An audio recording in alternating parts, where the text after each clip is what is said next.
What are you doing? Watching you talk to yourself. Why are you watching me? Looking confused, holding that box. I am confused. What are you doing, tearing that apart?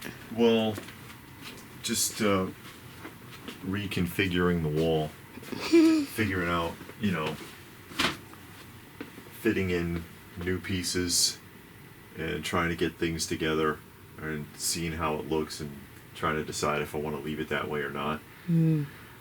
Because I pulled a lot of stuff out of here and it can get weird because, like, if you look at the Steve Scout stuff, it's completely discombobulated because there's no uniformity to the packaging at all. It's all kind of wonky sizes.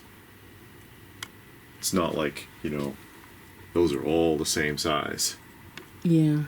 And even these, you know, they're not even. They're all different sizes. The Mark Safari Adventure Series.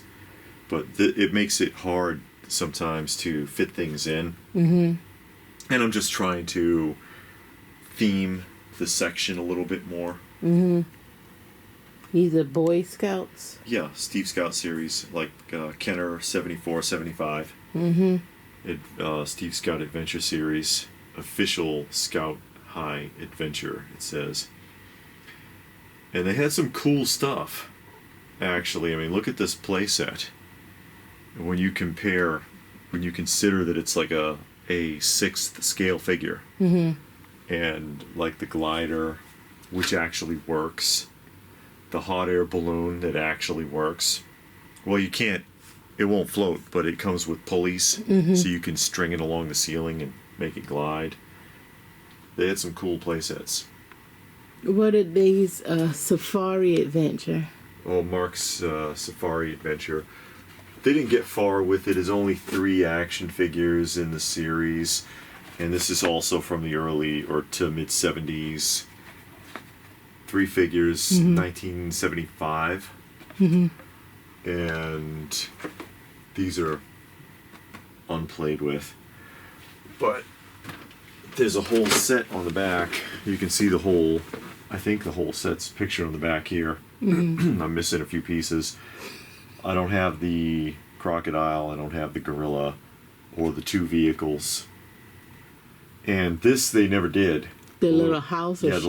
The little campsite. I don't think they ever made that. They made it, and they made like 5. Yeah, probably. They're all prototypes. There's some people that got it. I'm sure. Is that one guy? He got it. Yeah, one guy has it. The vehicles are actually pretty expensive. So, you know, any of these pieces are hard to track down. Mark Safari still sealed for those who know what it is. What's OK Mike? Excuse me. OK Mike is like an Italian attempt at an action figure combining components of Big Jim and Steve Scout, which is interesting because it's 2 different companies. Big Jim was Mattel and Steve Scout was Kenner. And so they took bits and pieces. I got one over here. They took some bits and pieces and kind of jerry-rigged this figure. And I know the box is awful, but it's the best I could do.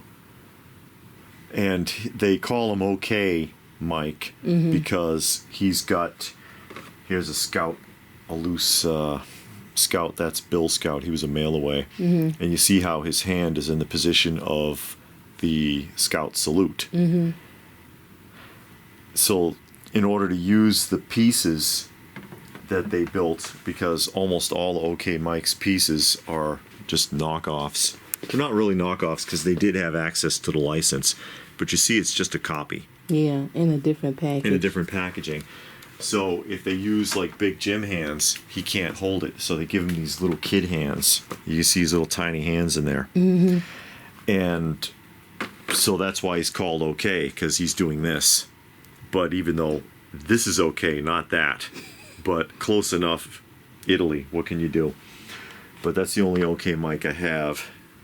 That's the only one I've ever found for sale in the box. Oh, okay.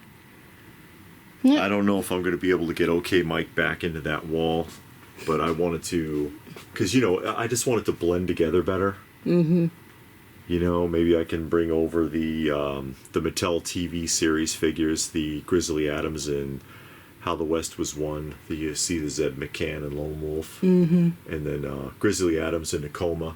It'd be nice if I could tie them in over there. Just trying to see what I can do.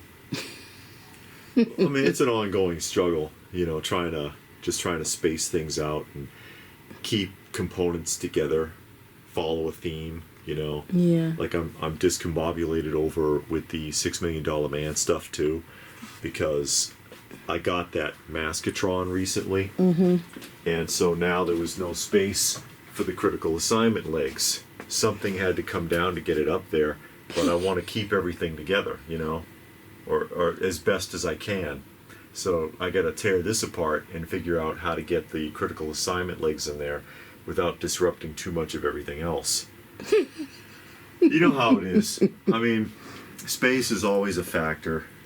It's it's an ongoing struggle. The struggle is real. I guess. The struggle's real, folks. And you want it to blend. Like that wall, I think, blends nicely. It's a lot of nice 70s pieces. The color scheme works. It's colorful. It mixes well, I think. But even that eventually is going to have to be pulled apart to get another component in there. If I come across something else that fits, how am I going to display it? What are you going to do? So yeah, that's what I'm doing today. I'm trying to see if I can reconfigure some of this to get a few odds and ends in.